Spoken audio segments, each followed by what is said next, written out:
Welcome to another episode of physical fitness. I mean, this is the first episode, but this is another episode of my channel, and I'll share my thoughts, my opinions, my views of fitness and tips, combination of Ayurveda, yoga, martial art, and so many. And I will also say how to cure physical problems or many more. So stay with me and subscribe my channel, and then you can watch another episode, another videos of mine.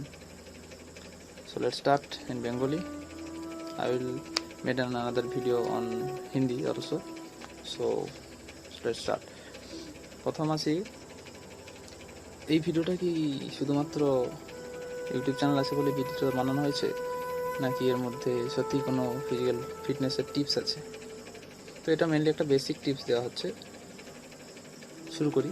আর একটা কথা বলে রাখি, আমাদের ভারতেই কিন্তু সব রকম physical fitness বা কীভাবে ন্যাচারাল উপায়ে ঠিক থাকা যায়, ফিট থাকা যায়, সেটা কিন্তু প্রথম সব দিক থেকে ইনভেনশন হয়েছিল, কিন্তু সেটা আমরা অতটা গুরুত্ব দিইনি। আমাদের নিজেদের অজান্তে আমরা কাঁচা হলুদের রস খেতাম, তিতে জল খেতাম, তাছাড়া আরও অনেক কিছু আছে, হোমিওপ্যাথি, এই যে আয়ুর্বেদিক উপায়ে বিভিন্ন রকম চিকিৎসা করা, ওগুলো আমি কিন্তু আয়ুর্বেদিক হিসেবে জানতাম না। আমরা জানি যে এটা করতে হয়, এই তিতা জল খেতে হয়, খেলে এইটা ভালো থাকে, এই সকালে শরবত খেলে ওইটা ভালো থাকে, এইসব বিভিন্ন রকম জিনিসগুলো জানতাম, কিন্তু আমরা ওটা যে এক প্রকারের আয়ুর্বেদ, ওটা যে এক প্রকারের ওষুধের মধ্যে পড়ে, ওটা জানতাম না।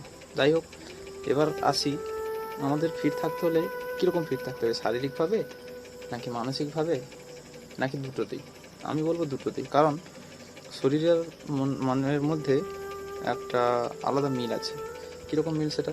যখন আমরা হার্ড ওয়ার্ক করে আসি, তখন কিন্তু আমাদের শ্বাস প্রশ্বাস জোরে জোরে পড়ে, আর শ্বাস প্রশ্বাস জোরে জোরে পড়ে তখন কিন্তু আমাদের মন কোনোদিনই শান্ত থাকে না, সেটা আমরা ভালোভাবেই জানি।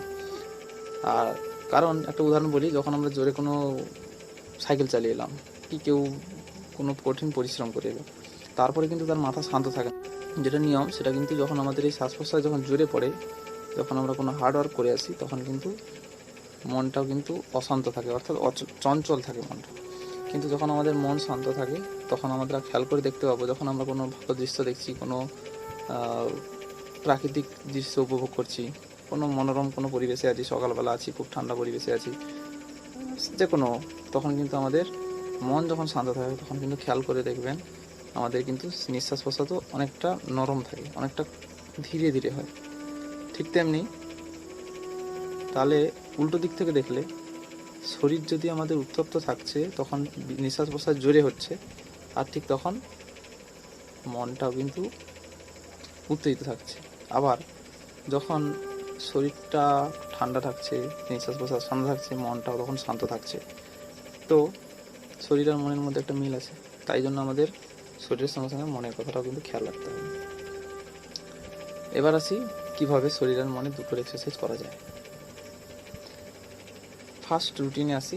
1 নম্বর হচ্ছে ব্রিদিং এক্সারসাইজ করতে হবে, কম করে 3টে। সেটা হতে পারে কোনো প্রাণায়াম, হতে পারে শ্বাস নিলাম ছাড়লাম। প্রাণায়ামটাকেই মেনলি ব্রিদিং এক্সারসাইজের মধ্যে ধরা হয়, আমি মনে করি আপাতত। তো প্রাণায়ামের মধ্যে বিভিন্ন রকম আছে, ভ্রামরী প্রাণায়াম আছে, তারপরে কপালভাতি আছে, অনুলোম বিলোম আছে। এগুলো সম্পর্কে ডিটেলস বলছি না, এগুলো নিজেদেরকে একটু অনুসন্ধান করতে হবে, কেন কী ব্যাপার, এগুলো সম্পর্কে বিশেষভাবে আলাদা করে অন্যান্য ভিডিওতে দেওয়া হবে। এখন জাস্ট রুটিনটা বলে দিচ্ছি কীভাবে হবে। ফার্স্ট হয়ে গেল, আমাদের 3টে ব্রিদিং এক্সারসাইজ করতে হবে কম করে। সেকেন্ড হচ্ছে free hand exercise, free hand খালি হাতে এক্সারসাইজ। এই প্রথম হাত ভাঙালাম, হাতের এগুলো এক্সারসাইজ, গ্রিপ টেকনিক আছে, হাতের কবজির ব্যায়াম আছে, হাতের পায়ের কাছ থেকে শুরু করে আমাদের মাথা পর্যন্ত বিভিন্ন রকম এক্সারসাইজ আছে, সেগুলো করতে হবে। ফ্রি হ্যান্ড এক্সারসাইজ মানে কোনো ওয়েট না নিয়ে। 3 নম্বর হচ্ছে যোগাসনা। যোগাসনা হচ্ছে যোগা বলে যেটাকে জানি আমরা, ওটা কিন্তু যোগাসন নয়, যোগের একটা অংশ হচ্ছে যোগাসন। তো সেই যোগাটা করতে হবে, যোগাসনটা করতে হবে আমাদের।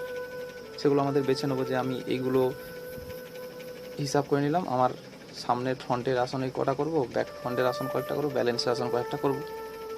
আমরা একটা ভাগ করে নেবো, এই কটা আসন আমাকে করতে হবে, তো ওটা একটা ভাগ করে নেবো, আমাকে যোগাসন করতে হবে। এই একটা হলো যোগাসন।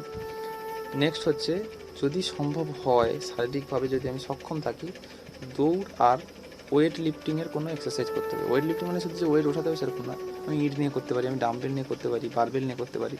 ওগুলো একটা যদি সম্ভব হয়, শারীরিকভাবে সক্ষম থাকে। আমি বলছি না যে বয়স্ক লোক কেউ অসুস্থ আছে সে এসে দৌড়ঝাঁপ করুক, নয়। নেক্সট হচ্ছে মেডিটেশন, মানে ধ্যান যেটাকে বলি।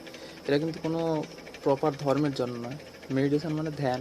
ধ্যানটা আমি যে কোনো লোকের করতে পারি, সেটা আমি যে ধর্ম হতে পারি, হিন্দু, মুসলিম, খ্রিস্টান। ধ্যান মানে হচ্ছে মন সংযোগ করা, আর মনোসংযোগ করা মানে জানি আমরা মনকে যদি শান্ত করতে পারি তাহলে আমাদের শরীর শান্ত থাকবে। এক্ষুনি বলেছি মন আর শরীরকে মিল করতে হবে। তো ব্রিদিং এক্সারসাইজ প্লাস ধ্যান যদি আমরা করি, মনের কিন্তু এক্সারসাইজ হবে। আর মন ঠিক থাকলে শরীরকে ঠিক রাখাটার জন্য আমরা মানসিকভাবে জোর পাবো। স্বাভাবিক ব্যাপার, প্রতিদিন এক্সারসাইজ করার মুড সবার হয় না, কারোর হয় না। তো তার জন্য মানসিকভাবে ঠিক থাকতে হবে, ফিট থাকতে হবে। বিশেষ করে এই লকডাউনের দিনগুলো যখন আমাদের টেনশান, বিভিন্ন রকম চাপ আছে, প্রেশার, তো সেগুলোকে ঠিক রাখার জন্য তো আমাদের মেন্টাল এক্সারসাইজও করতে হবে, ফিজিক্যাল এক্সারসাইজও করতে হবে অবশ্যই। নেক্সট আসছি diet and drink. Diet and ড্রিঙ্কটা কি? ড্রিঙ্ক মানে কিন্তু আমি ওই ড্রিঙ্কের কথা বলছি না। ড্রিঙ্ক মানে আমি বলছি যে জল পান করার কথা। পর্যাপ্ত পরিমাণে জল খেতে হবে। আর পর্যাপ্ত পরিমাণে জল খেলে কিন্তু আমাদের সমস্ত রকম শরীর যত সমস্যা আছে সাধারণত আসবে না, যদি আমরা পর্যাপ্ত পরিমাণে জল খাই। নেক্সট হচ্ছে ডায়েট। ডায়েটটা কি? ডায়েট হচ্ছে খাওয়া দাওয়া শুধু কম করা নয়, নিজের শরীর বুঝে খাওয়া দাওয়াটাকে ব্যালেন্স করা, ওটাই হচ্ছে ডায়েট। এবার ডায়েট কি হবে কি না হবে সেটা আমাদেরকে, ওটার জন্য আলাদা ভিডিও বা আলাদাভাবে বলা হবে। কিন্তু এখন মোটামুটি খেয়াল রাখতে হবে যে ডায়েট আমাদের শরীর বুঝে খাওয়া দাওয়া করতে হবে, আর খাওয়া দাওয়াটা ব্যালেন্স করতে হবে। মানে কী খেলে আমার ক্ষতি হবে না, কোনটা খেলে আমার প্রবলেম হবে, এই খেলে আমার হজম হবে না। মোটামুটি পাচ্য খাবার যেগুলো, সেগুলো খেতে হবে, যেগুলো হজম হয়ে যায় আমার তাড়াতাড়ি, সেরকমভাবে মেনটেন করতে হবে। যেমন বাইরে খাওয়া উচিত নয়, তেলে ভাজা জিনিস খাওয়াটা বেশি উচিত না। আবার তেলে ভাজা জিনিসের বিভিন্ন রকম আছে, পুরোনো তেলে ভাজা। এখন নেক্সট আসছি, এবার আমাদের অ্যাটমসফিয়ার কেমন হওয়া উচিত এক্সারসাইজ যখন করবো। মোটামুটি জেনে রাখতে হবে যে মনোরম, মানে প্লিজেন্ট যেটা অ্যাটমসফিয়ার বলা হয়, যেখানে এয়ারফুল, মানে হাওয়া বাতাস ভালো চলছে, আলো বাতাস আছে, ধূপের ধোঁয়া দেওয়া যাবে না, দুর্গন্ধ যাতে না থাকে, মশলা যাতে না থাকে, তাছাড়া একটু পরিষ্কার পরিচ্ছন্ন থাকবে। এইসব জায়গাটা মেনলি করতে হয়। এবার ওটার উপরে কিন্তু আলাদা ভিডিও হবে, ঠিক আছে? এইসব বিষয়ে প্রত্যেকটা যে পয়েন্ট বললাম, এগুলো ডিটেলস জানতে চাইলে কোনো কিছু, যে কোনো একটা বিষয়ের উপর, তাহলে কমেন্ট করতে পারো, অথবা ফেসবুক অথবা ইনস্টাগ্রামে সেখানেও কমেন্ট, মানে টেক্সট করতে পারো। তো তাহলে আমি কিন্তু আলাদা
করতে পারি, অনেকটা আমাদের ইমিউনিটি পাওয়ারটা বাড়ে। ইমিউনিটি বাড়ানোর জন্য কি ব্যায়াম করা দরকার বা ইমিউনিটি পাওয়ার বাড়ানোর জন্য কী কী আয়ুর্বেদিক ট্রিটমেন্ট আছে, কী ব্যাপার, ওইসব বিষয়ে পরে আলোচনা হবে, বা ওইসব বিষয়ে আলাদা ভিডিও বানানো হবে। এমনিতে ভিডিও বড় হয়ে গেছে, ঠিক আছে? তো see you later, and stay safe, stay fit,